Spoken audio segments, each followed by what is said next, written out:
Venezuela vetada es un umbral al entendimiento y un choque frontal con la realidad de nuestros tiempos. Para aquellos que se han cansado de tropezar en la oscuridad una y otra vez con la misma piedra, aquí encontrarán un destino concreto y una luz en el camino. Es una reconciliación con la verdadera historia de Venezuela y una oportunidad para comprender el lugar y tiempo geopolítico al cual pertenecemos. En este espacio aprenderás lo que vale Venezuela para comprender el tamaño de la traición y poder así, de una vez por todas, dejar atrás todo aquello que nos trajo acá. Es un espejo que deja al desnudo la irresponsabilidad de una sociedad que voto a voto abandonó su obligación de ser guardianes de esta hermosa tierra. Venezuela vetada es, entonces, un arma intelectual para el despertar de la libertad de nuestros tiempos.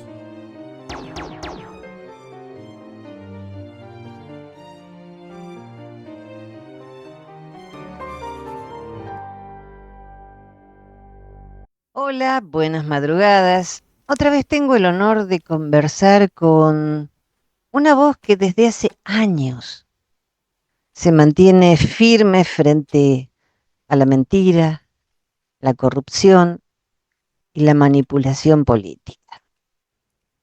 Noel Alejandro Leal es un luchador por la libertad de Venezuela, un hombre que no teme decir lo que piensa, que no se acomoda ni a los discursos del poder ni a las modas ideológicas. Con claridad, valentía y una profunda fe en la reconstrucción moral y republicana de su país. Noel ha dedicado su vida a despertar conciencias y a recordar que la libertad no se mendiga, se defiende. Hoy nos invita a mirar sin miedo la realidad venezolana, a comprender sus causas y sobre todo a pensar en el futuro con responsabilidad y esperanza. Bienvenido, Noel Alejandro Leal. Un placer volver a estar juntos. Un honor, Jenny. Gracias por tus palabras. Gracias a todos los que nos escuchan hoy. Y gracias de nuevo, Jenny, por esa oportunidad de continuar juntos. Es que hay mucho para hablar. Y hay muchas cosas que de repente uno no sabe cómo tomarlas. La banalización. Leí algo que escribió un amigo mío que se llama Noel Leal. Dice, cuando se niega el componente ideológico de este tipo de proceso, se está banalizando el mal y se banaliza el mal buscando que ese mal continúe avanzando y deformando las sociedades a una velocidad increíble. Podemos empezar con esto que no es banal, es fundamental. Sin duda que sí, sin duda que sí. Y es eso, en Venezuela hay un esfuerzo titánico por banalizar la carga ideológica de lo que significa el chavismo, de lo que significa el socialismo en general. Y ese esfuerzo cada vez se hace más fuerte, pues. Ahora se aprovecha la estructura discursiva lógica por parte de la administración del presidente Trump de señalar al chavismo como un cartel del narcotráfico.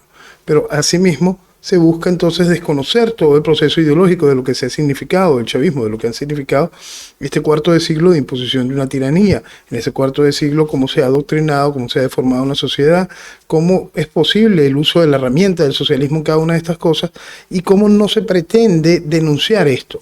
Llegamos hasta el punto donde se habla de manera clara de que este no es un cambio de régimen, que seguimos en el mismo régimen democrático, según ellos, y viene ahora el cono de estacionamiento, porque es quien ganó la elección, de tiranía. Bueno, son toda una cantidad de vacíos realmente impresionantes y tiene que ver, el eje principal de todo esto es en la banalización del proceso ideológico. Cuando usted banaliza un proceso ideológico y permite cualquier tipo de esperanzas de cambio, no señalas realmente el problema, no vas a poder curar el problema, vas a permitir que el mismo proceso siga medrando y pueda volver a vestirse con camisa nueva de política y siga avanzando la destrucción de la nación. ¿Por qué? Porque esa semilla está sembrada. Y es muy importante que en el caso del socialismo, en el caso del chavismo, que está tan claro el daño que le ha hecho a Venezuela, que está tan claro que desde el principio vino a hacerle daño a Venezuela y al venezolano, es increíble que se exista toda una estructura dedicada a banalizar el concepto ideológico de esta situación. Desde el principio he intentado que se levante esa bandera, que se identifique muy bien cuál es el enemigo de lo que ataca a Venezuela. El enemigo de lo que ataca a Venezuela es el socialismo. Y eso es muy importante tenerlo muy claro para poder ejecutar todas y cada una de las acciones a tomar en el momento que se pueda extraer la tiranía. Y es importantísimo tenerlo muy claro para el futuro inmediato post-extracción de la tiranía. Venezuela en algún momento lo tuvo realmente claro, tan claro que en la dictadura del general Juan Vicente Gómez nace el inciso sexto de la Constitución, en la cual se prohibía cualquier tipo de propaganda vinculada a la ideología comunista socialista. El mismo inciso sexto fue reforzado después por el general López Contreras y lamentablemente bajo el mandato del general Isaías Medina fue removido. ¿Por qué? Porque lamentablemente el general Isaías Medina tenía una conciencia democrática, digamos que demasiado avanzada para el tiempo y las realidades, y demasiado avanzada para el tiempo y las realidades geopolíticas, no solo en lo que estaba viviendo Venezuela. Entonces eso fue en contra de Venezuela. ¿Por qué? Porque cuando no estamos tomando en serio, cuando analizamos los conceptos ideológicos, simplemente entramos en un proceso de destrucción generalizada. Es importante entender, hoy que todo el día pasamos, escuchando totalmente derecha, izquierda, son lo mismo, siempre hay un punto donde podemos enfatizar y mostrar claramente dónde está lo distinto. Si tú te encuentras un personaje que se dice de derecha y es globalista, por supuesto ese personaje no es de derecha. Tan sencillo como esto. Si ese personaje se dice de derecha y es pro agenda LGTB, señor, ese personaje no es de derecha. Entonces son personajes que están utilizando una chaqueta que no les va para poder conseguir colarse en el mensaje correcto, al mismo tiempo que lo van deformando. Entonces muchas veces nos encontramos si es derecha o izquierda, es lo mismo. No, existe el blanco y el negro. Y es importante entenderlo. Por más que exista mucha gente que dice ser derecha y carga encima el PIN de la Agenda 2030 o carga encima conceptos de agenda LGBT o simplemente abraza con fuerza las estructuras del globalismo, por supuesto, eso no es derecha, aunque pertenezca a distintos partidos que han estado vinculados a la órbita de lo que se conoce regularmente como derecha. Y ahí es muy importante entenderlo.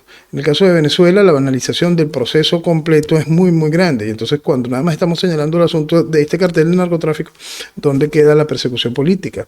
¿Dónde queda la tortura?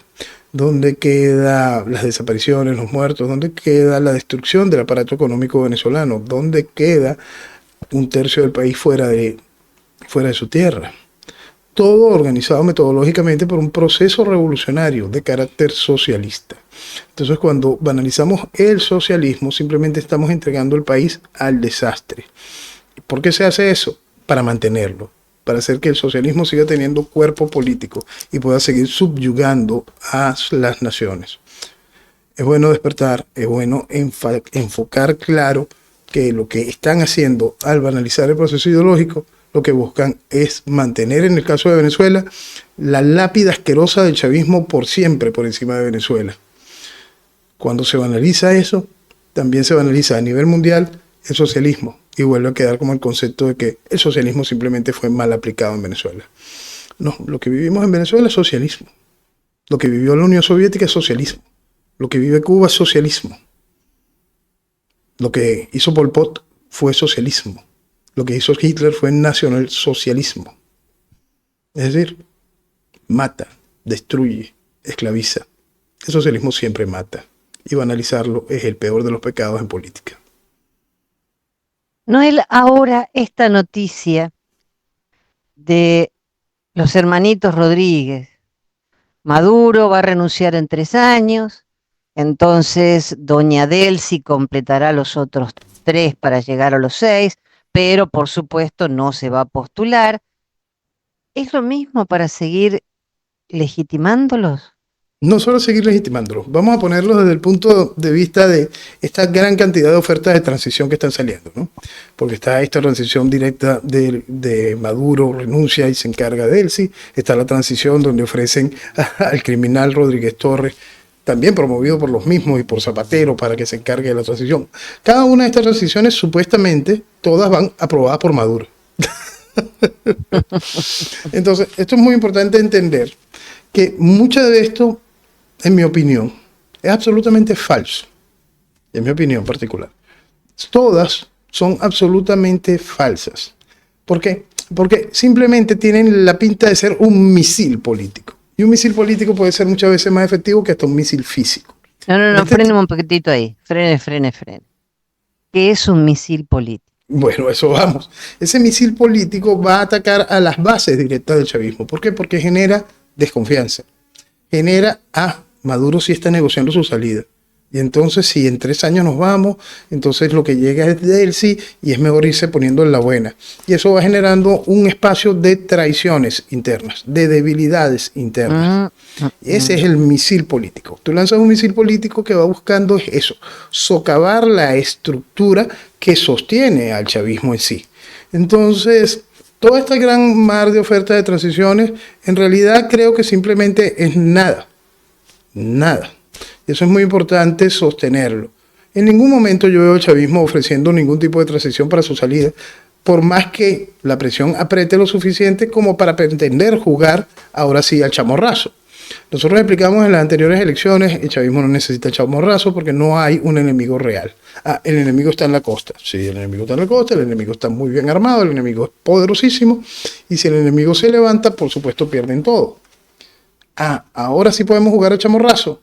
Sí, pero ¿cómo legaliza el chavismo el chamorrazo en estos momentos? Son cosas que tienen que todavía negociar y tienen que todavía darle una oportunidad de un juego para la salida.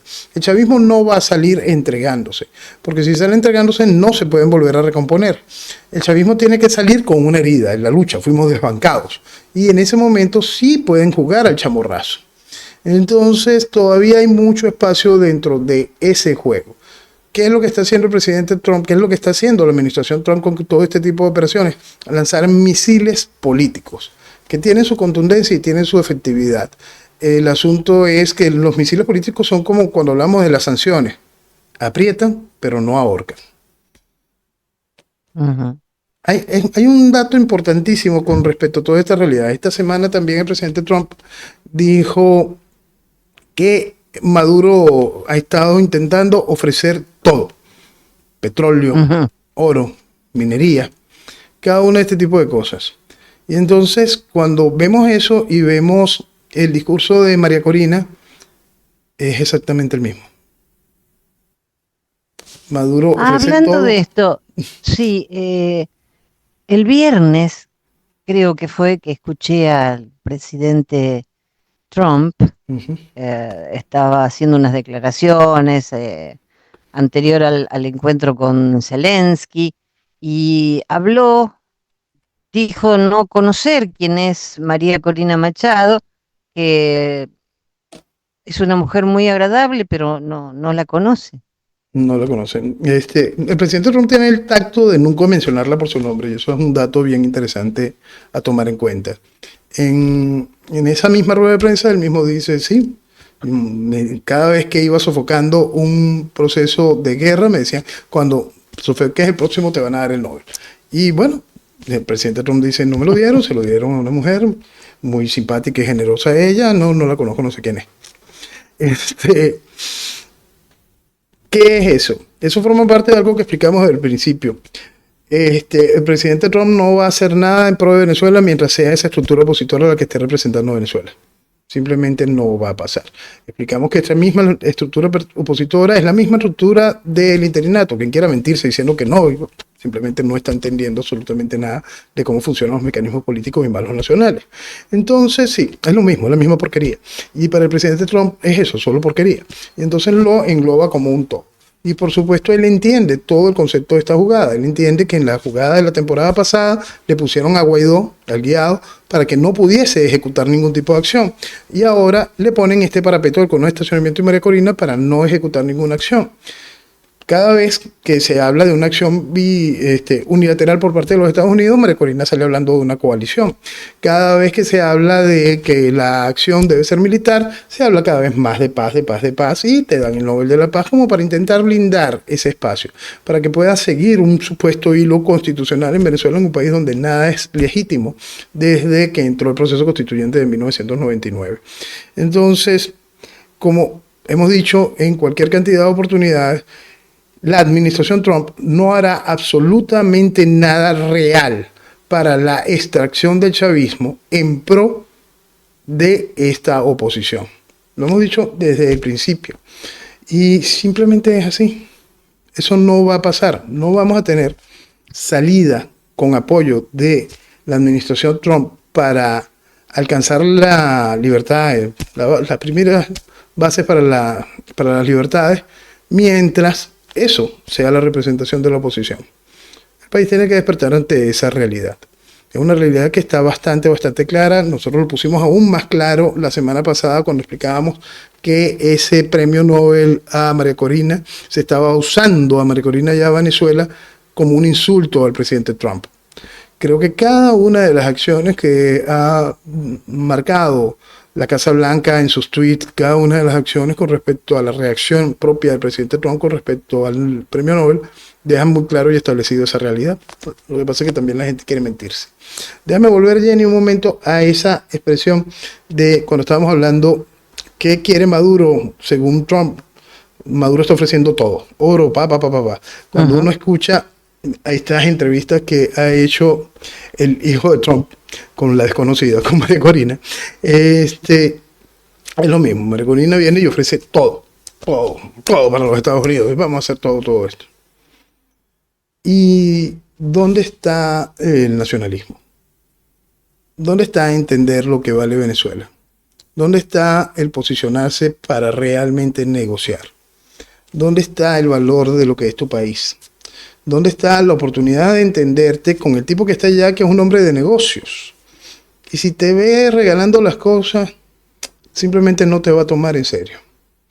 Entonces, ese es otro mensaje que tiene que quedar muy claro entre todo eso, cuando uno señala que todos son lo mismo y todos son lo mismo, incluyendo gobierno de oposición en todo sentido.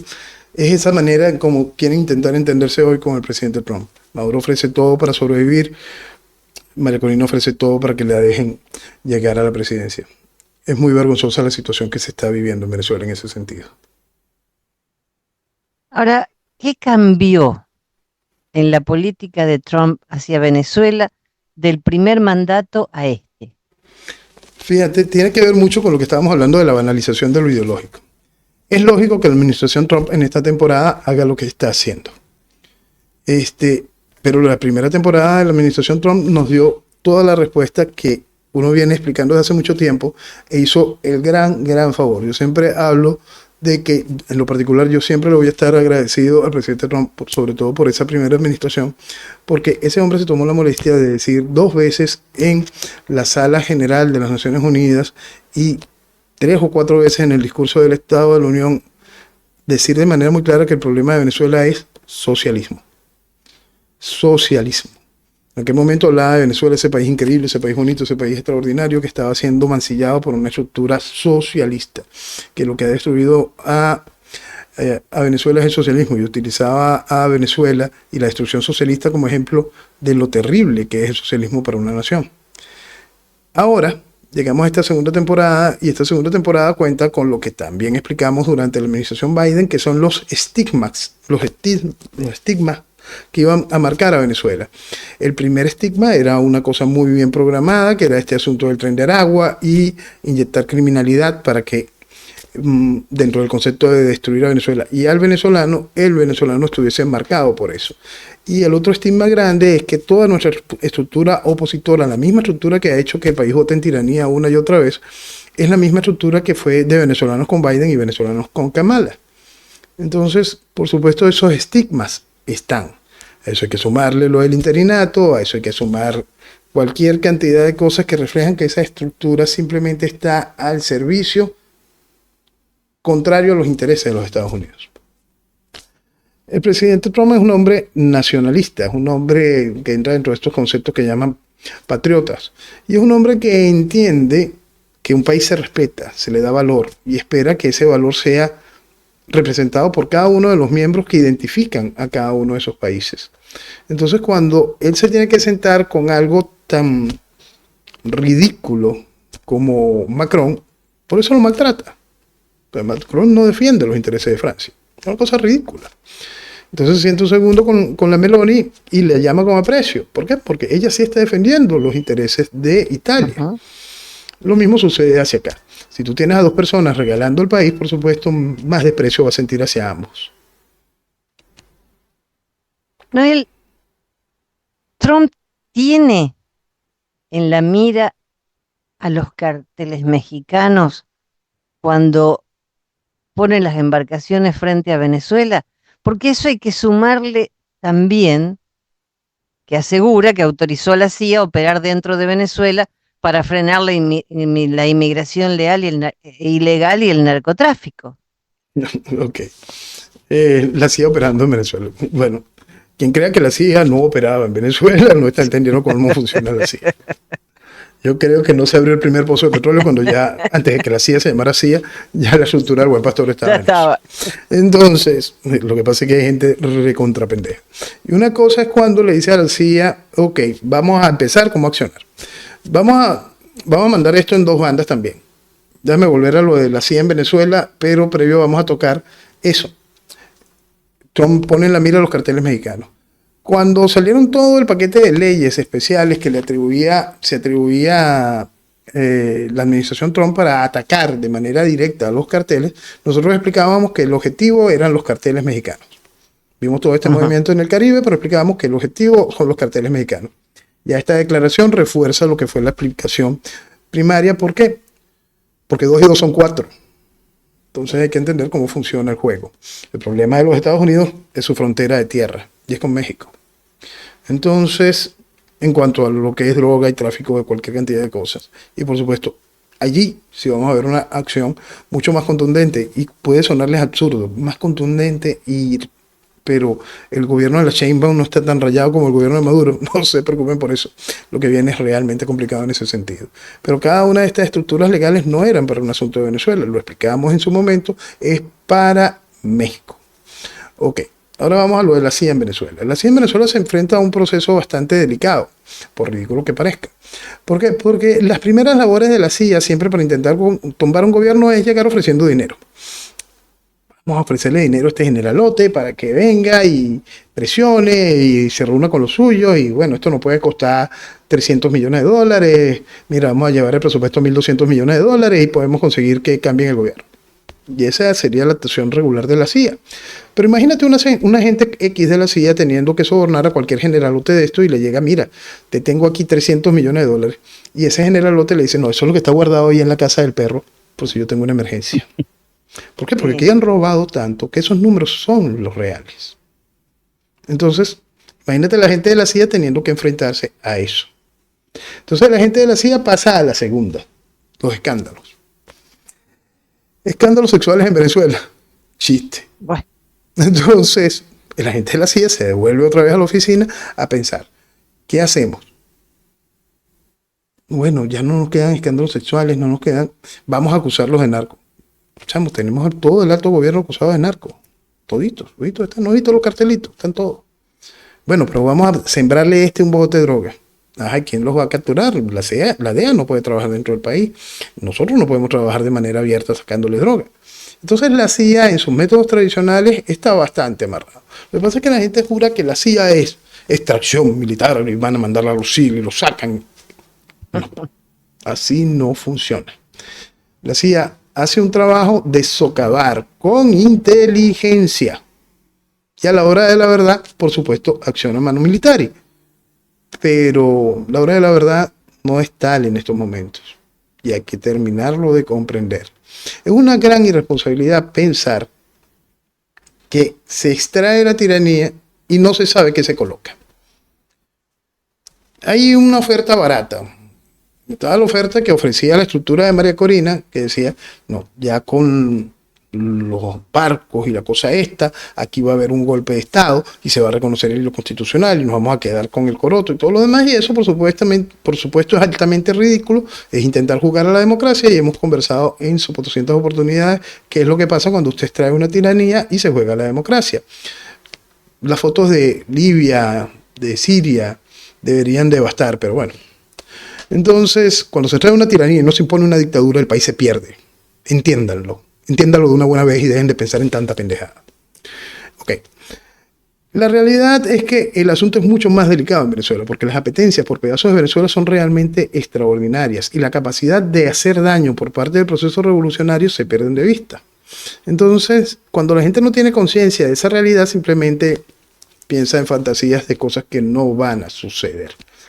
La extracción de la tiranía de Venezuela será cuando exista la posibilidad de colocar algo que ejerza gobierno y que ese gobierno pueda controlar de verdad lo que queda de las Fuerzas Armadas y ejercer soberanía, controlar, poner orden. Si no, no lo habrá. Tan sencillo como eso. ¿Por qué? Porque estás hablando de Venezuela. Perdone, cualquier otro país, estás hablando de Venezuela, estás hablando de la segunda reserva mundial de petróleo, la que es eventualmente la tercera o segunda reserva, la primera reserva mundial certificada de petróleo, estás hablando de lo que es eventualmente la segunda o tercera reserva mundial de gas, estás hablando de lo que puede ser la segunda o primera reserva mundial de oro, estás hablando de un país con coltán, con uranio, con cualquier cantidad de tierras raras, más la posición geopolítica. Entonces, poquito de pensar para entender, aunque sea por encimita, qué es lo que significa Venezuela. A ver si por lo menos aprenden a respetar su tierra. Entonces, frente a ese tipo de realidades nos encontramos con todo lo que se vive a nivel global en respecto a eso y cómo el mundo se está repartiendo.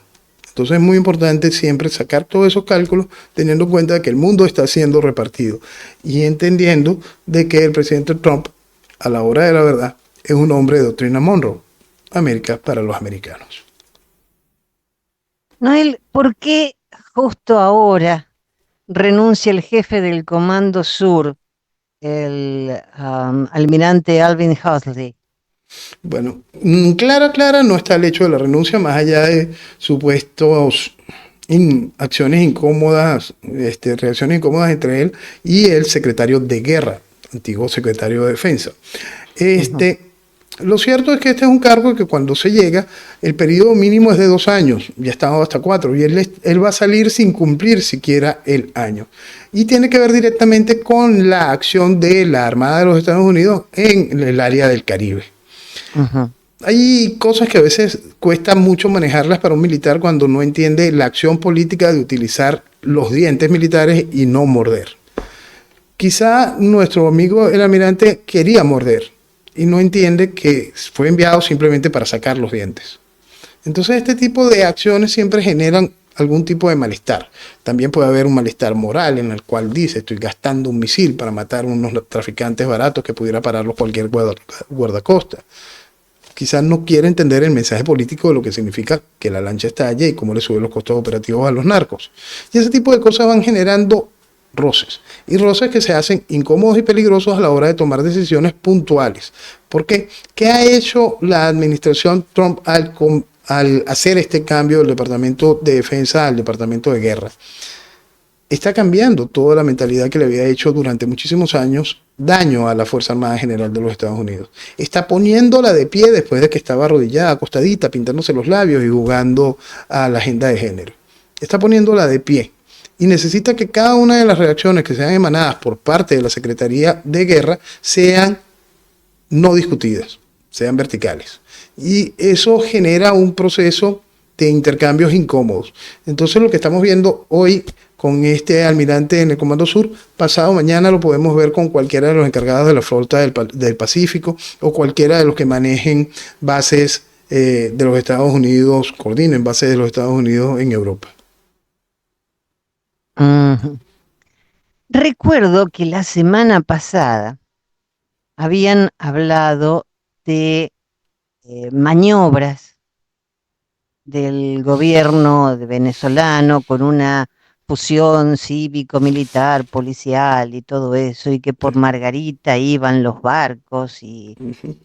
Ahora, mi pregunta es doble.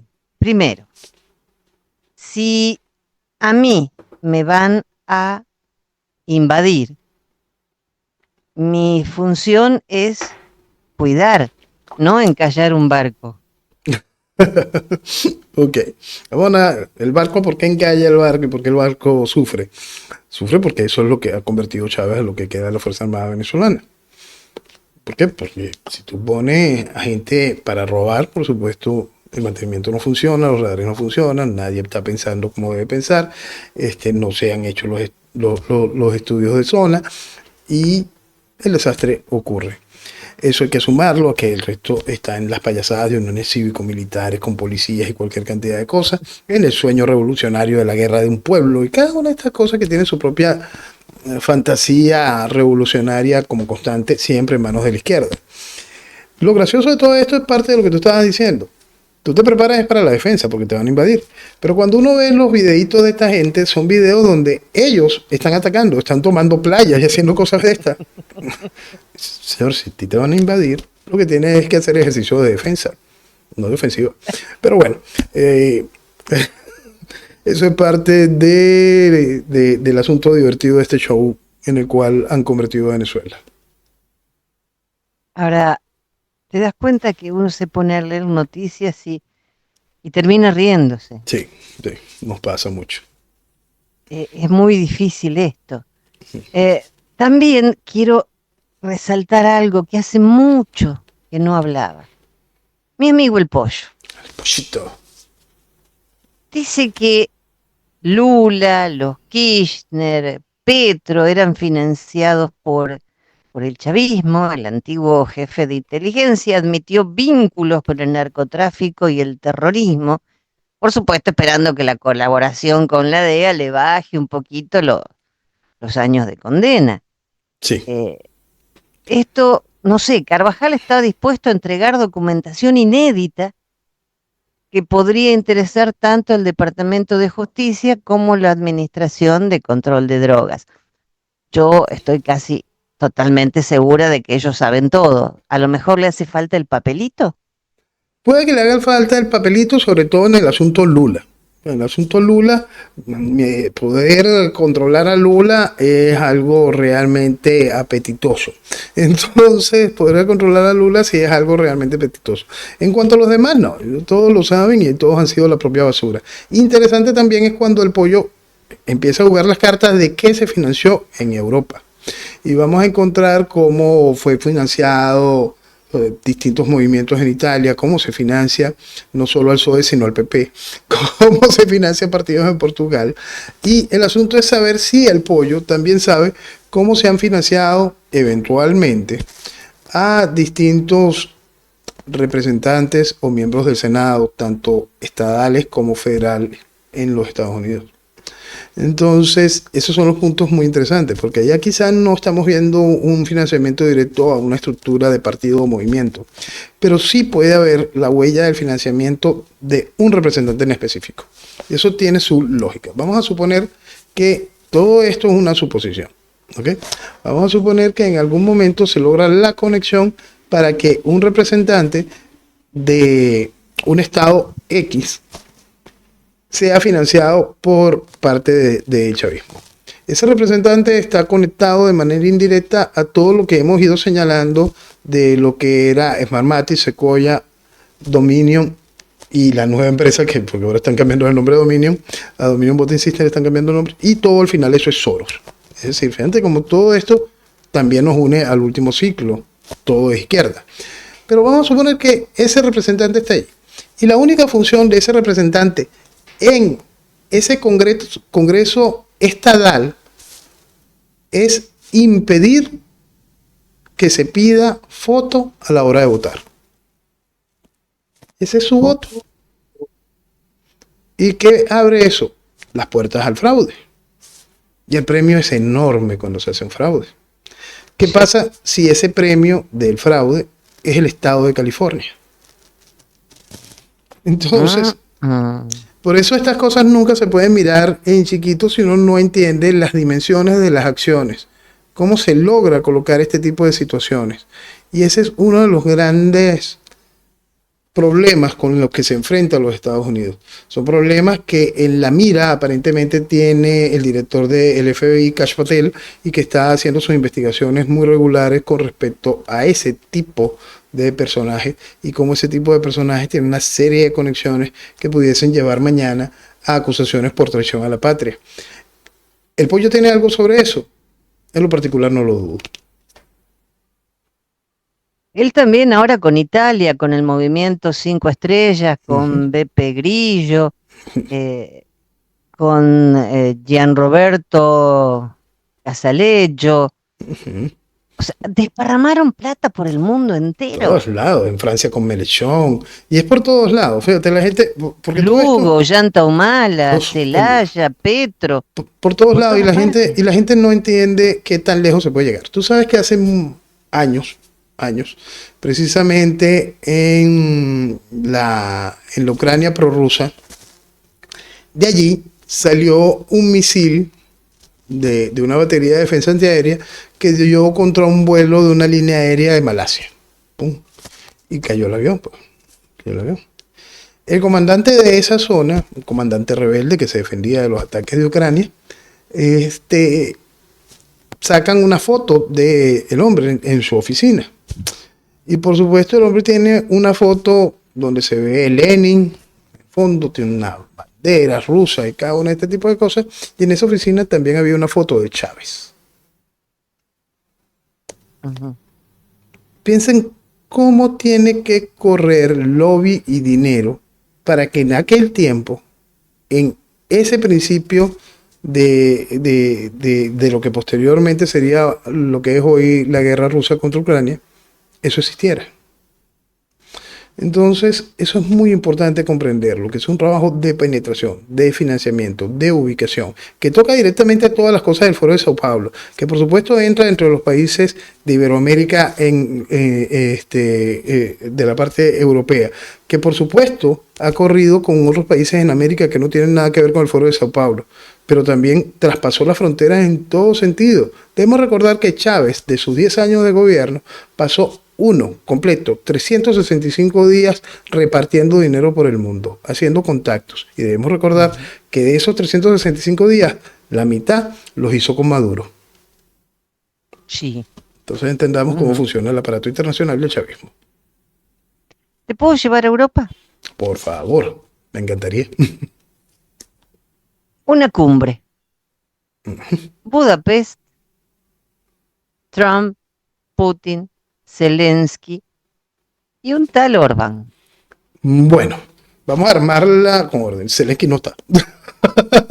Y no creo que Zelensky al final vaya a participar. No, no va a estar, pero sí, pero no. Sí, pero no.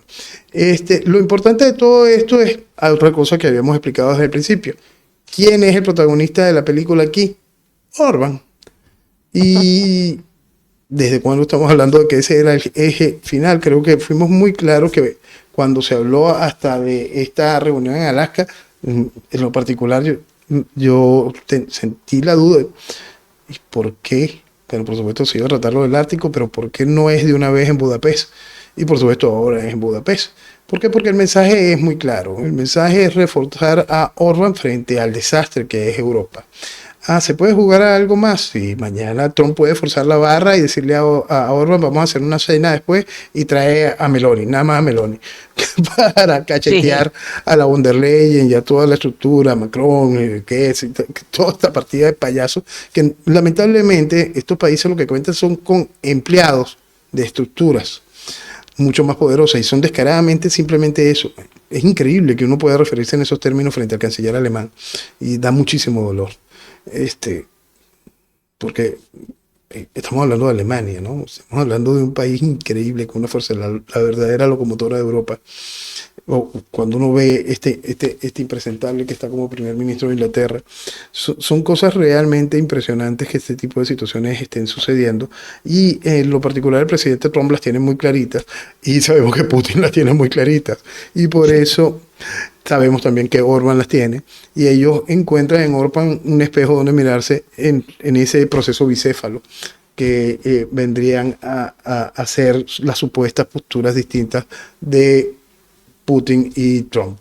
debemos encontrarnos de nuevo en lo que colocamos hace rato y hemos tocado durante muchísimo tiempo, de que estos señores se están repartiendo el mundo y que estamos viendo fuegos artificiales que son guerras, como no, pero para no tener que matarnos mañana. Entonces, tanto Xi Jinping como Trump como Putin, y quiere pelear su pedazo, la India, quieren repartirse el mundo. Y lo están haciendo. Y lo están haciendo y quizá en el mayor logro de la paz futura. Porque el mañana es imposible matarse mañana si no se dejan las reglas claras hoy. Orbán dice que Hungría es el único país que apoya la paz y ofrece un entorno seguro. Sin duda. Y sí, es cierto. Totalmente. Ahora, quiero que me expliques esto. ¿Qué papel, si hay uno, juega Europa en el plan de paz de Trump? Ni papel higiénico. No, es muy triste, ¿no? Nosotros hemos señalado sobre 200 veces de que Europa está muerta.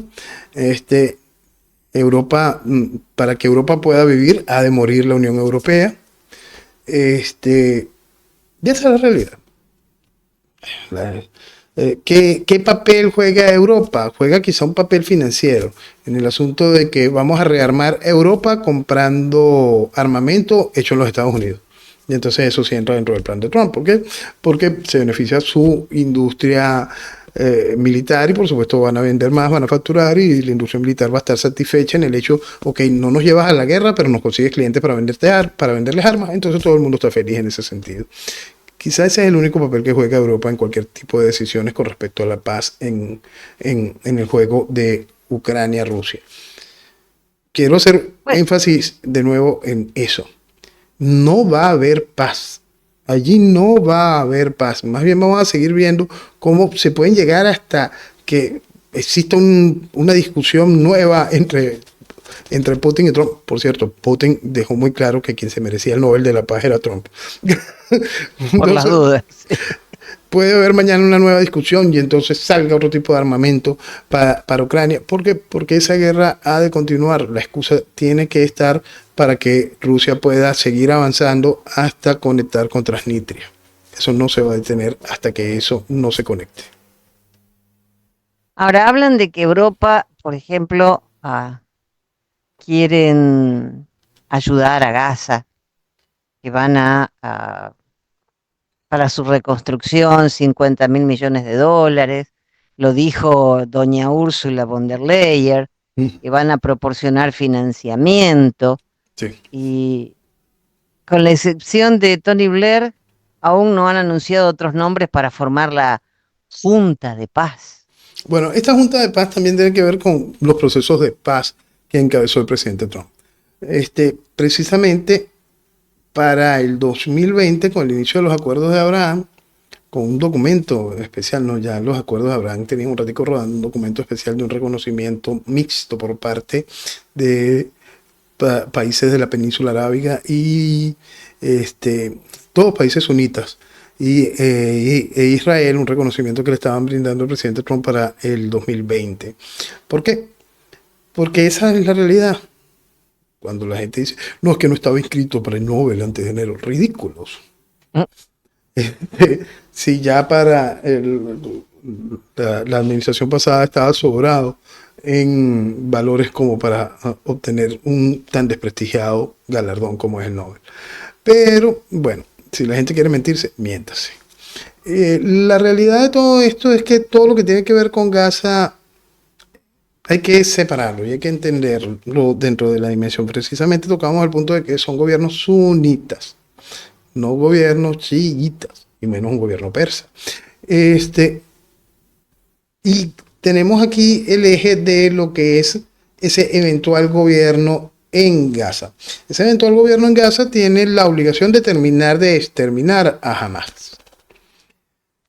Esta semana vimos cómo Hamas está aprovechando de ejecutar en calle, con videos, a cualquier cantidad de palestinos, de gazatíes, que han sobrevivido toda la guerra, pero para Hamas fueron traidores a Hamas y la vocación palestina.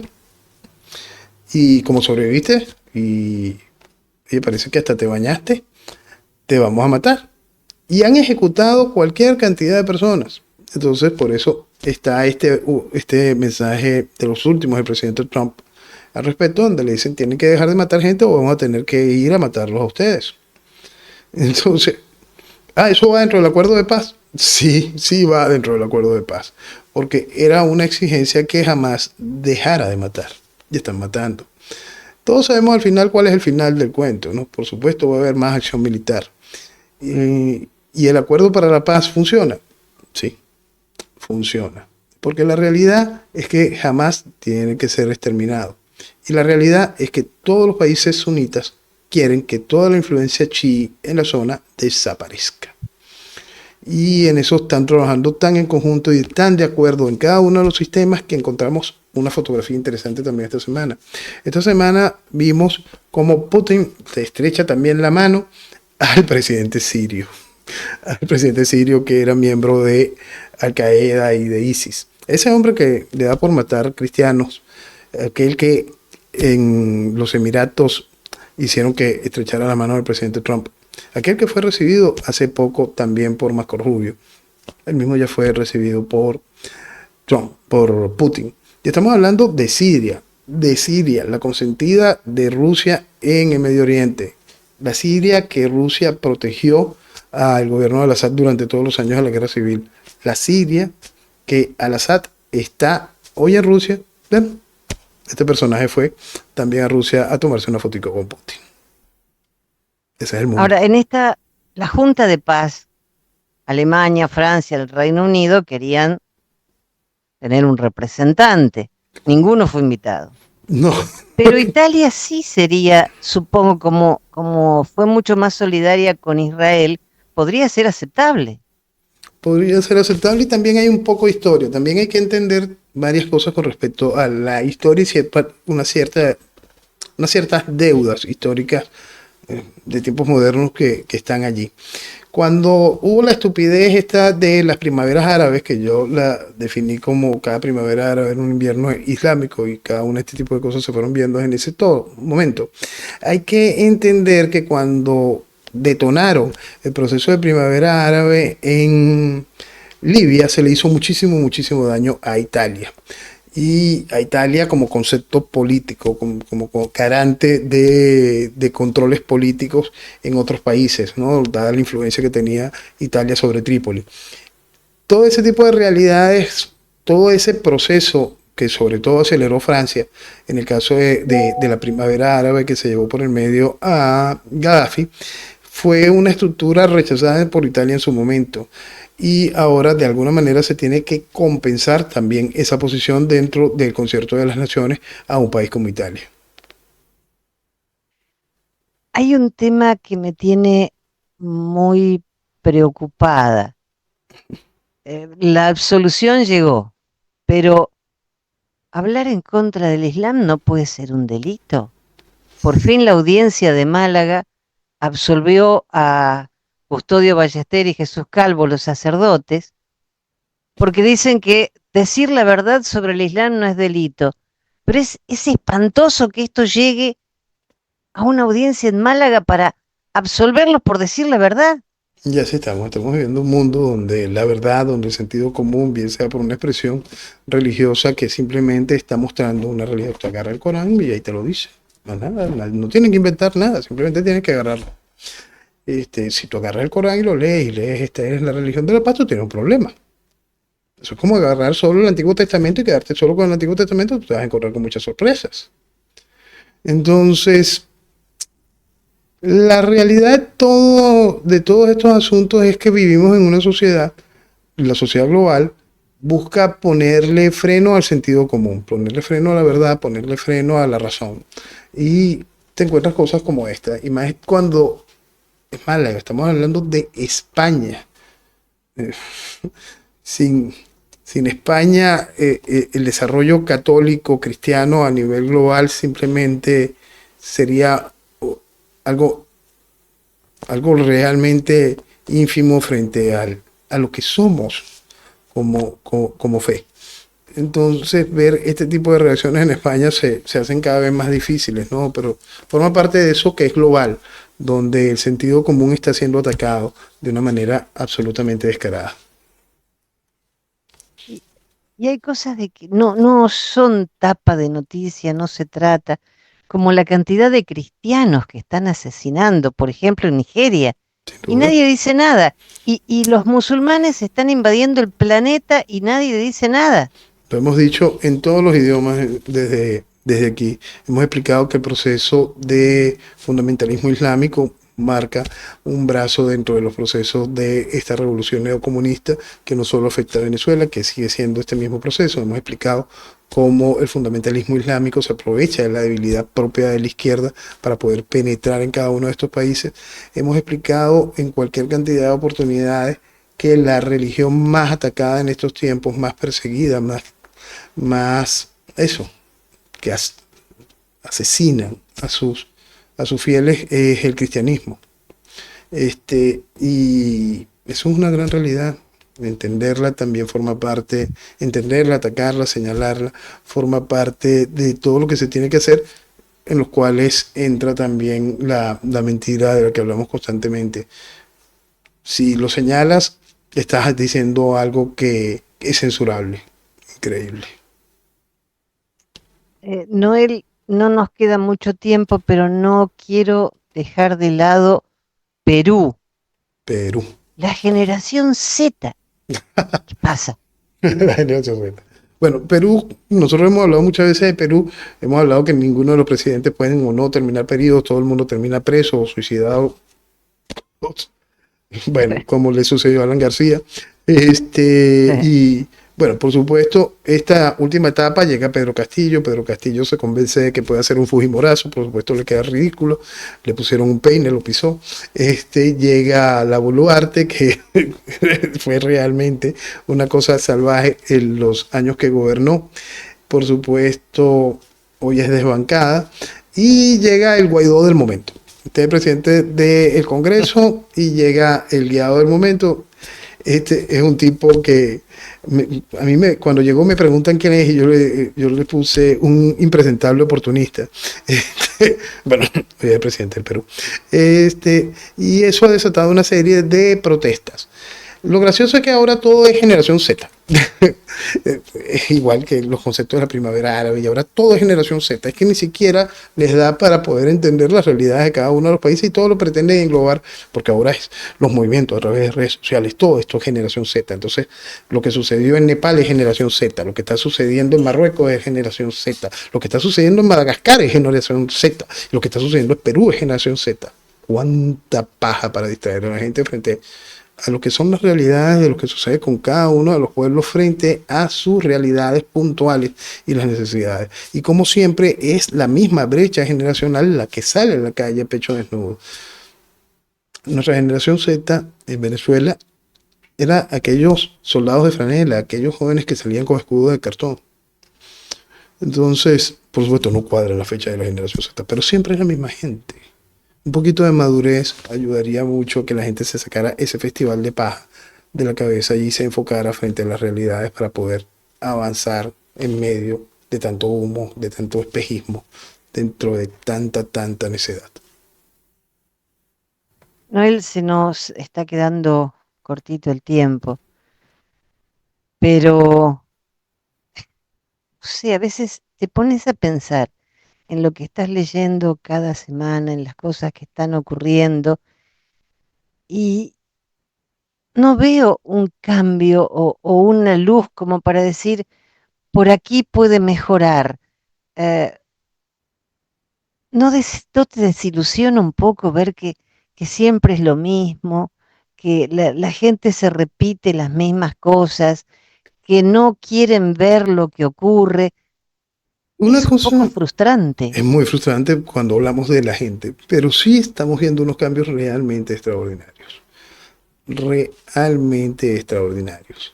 Yo creo que esta temporada, esta presidencia de Trump durante estos años, este proceso de transformación global, más el proceso de transformación interna de los Estados Unidos, que apenas estamos viendo los primeros pasos en cada una de estas cosas, porque a medida que se van desatando escándalos que no solo van estigmatizando al Partido Demócrata, el cual está lleno de porquería y ha contribuido de manera clara al proceso de debilitar a los Estados Unidos. Trump también está intentando limpiar su casa, ¿no? Y limpiar su casa y limpiar la institución. Entonces tuvimos ya esta acusación formal contra aquel director del FBI que fue el que se inventó todo el escándalo de la trama rusa para intentar ensuciar a Trump. Y tenemos ahora a John Bolton, alguien que tuvo mucha responsabilidad en cada uno de los desastres que se vivieron en Venezuela durante el 2019, el 2018. Porque ese payaso fue el que decía que Leopoldo López y Guaidó habían cuadrado con Padrino y con Michael Moreno la transición. Dios santo. Entonces, ese tipo de cosas, que ahora esté acusado por lo que era un bocón y que las acusaciones vayan en ese sentido, porque las cosas fuertes quizás no se digan, es también una parte de una demostración grande de que se busca limpiar la casa en todo sentido. Entonces, lo que estamos viendo a nivel global también tiene un proceso interno muy, muy fuerte que lleva determinaciones de mucho liderazgo y de convicción por parte de los seguidores. Por eso también lo hablábamos hace tiempo y hablamos de que MAGA es Trump.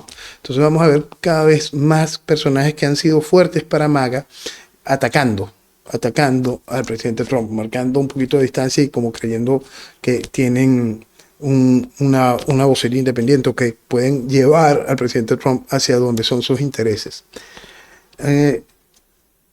No va a pasar.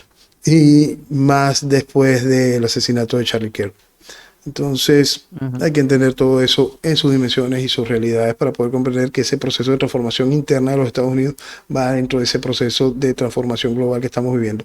Sí hay cambios que no para la gente son perceptibles, y también dentro de la gente hay cambios que no para la gran masa son perceptibles.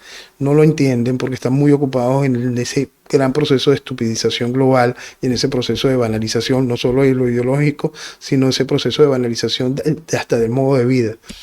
Cuando uno habla del daño increíble que le han hecho a la población venezolana, también uno tiene que pasar a ese daño increíble que se le está haciendo a la población en general. Ese proceso donde la estupidez va a carcomiendo a la sociedad. Eso tiene también un reflejo, pues lo tiene reflejo en esa cantidad, en el caso particular, de reacciones positivas y de conciencia frente al asesinato de Charlie. ¿Qué es eso? Es una sociedad que también quiere responder en positivo. También hay sectores de la sociedad que quieren abrazar el sentido común, sectores de la sociedad que están despertando. Y todo eso es parte del mensaje positivo frente a este increíble desastre que estamos viviendo. Te invito a que la semana próxima, Dios mediante, sigamos despertando conciencia. Jenny, hay un punto importantísimo que se nos está olvidando. Y perdona. ¿Sí? Esta semana sale a la venta el libro de Dulce Bravo, Una protección más allá del entendimiento. Y eso me parece fantástico. Eso no es un libro cualquiera. No es un libro cualquiera. En Venezuela Vetada va a haber un banner al que pueden ir directamente y los llevará a Amazon o a las distintas formas de venta del libro. Una protección más allá del entendimiento, tuve el privilegio ya de leerlo, es simplemente algo desgarrador, ¿no?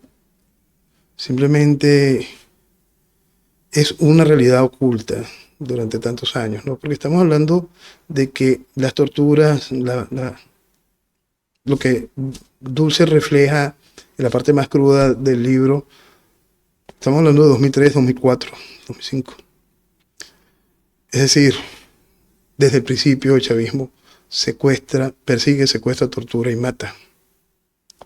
Lo que nos narra Dulce en el libro es su vida, es dolor, pero al mismo tiempo es un mensaje de fortaleza, es un mensaje de crecimiento, es un mensaje de fe, es un mensaje de esperanza, es un mensaje que habla de lo que podemos ser como individuos cuando abrazamos a la fe como guía y tenemos que aguantar una tormenta tan espantosa como la que vivió Dulce, una tormenta tan espantosa como la que vivió Venezuela.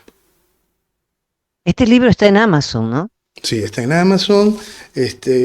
Y bueno, entrando ya en Venezuela Vetada van a poder encontrar directamente direccionados el link hacia Amazon sin ningún tipo de problema. Llegan a venezuelavetada.com.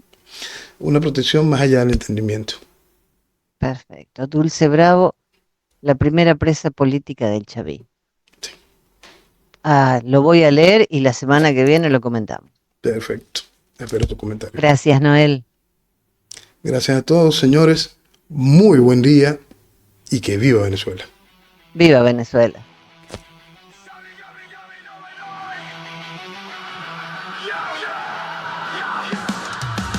Nos encerraron en su jaula de promesas, un socialismo que mata y que no reza. Desde el 99 eres la mentira reinó, una constituyente que el alma no robó. Estado de derecho lo asesinaron, con feudo y sangre el poder tomaron. No hay democracia, solo tiranía, un pueblo esclavo en su propia agonía. No más cadenas, no más dolor, más a las sombras, queremos la luz del sol. El socialismo es muerte, es represión. Venezuela libre invita a la rebelión. No más mentiras, no más control. Del pozo salimos con fuerza y valor. Fuerza y valor.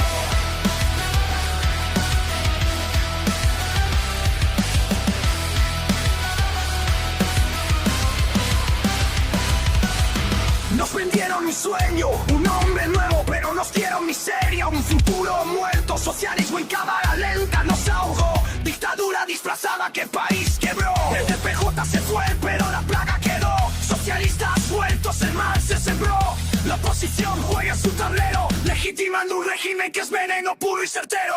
No más cadenas, no más dolor, basta de sombras, queremos la luz del sol. El socialismo es muerte, es represión. Venezuela libre, grita la rebelión.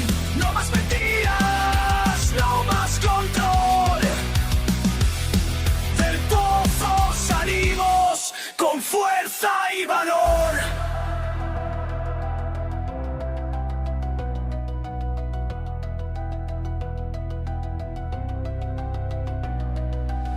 No hay paz en las urnas, no hay salvación. La libertad no viene de su constitución. Es un proceso genocida, ideología cruel. El chavismo es cáncer, lo sabemos muy bien. Basta de pactos, de falsos acuerdos. El pueblo despierta, ya no tiene miedo. La lógica quebrada hay que sanar. Con puño en alto vamos a luchar. No más cadenas, no más dolor. Basta de sombras, queremos la luz del sol. El socialismo es muerte, es represión. Venezuela libre, grita la rebelión. No más mentiras, no más control. Del pozo salimos con fuerza y valor. Venezuela grita, el fin llegó. El socialismo al abismo cayó. Pues en el fuego los liberaremos. Un nuevo amanecer construiremos. No más cadenas, no más opresión. Somos libres, somos la evolución.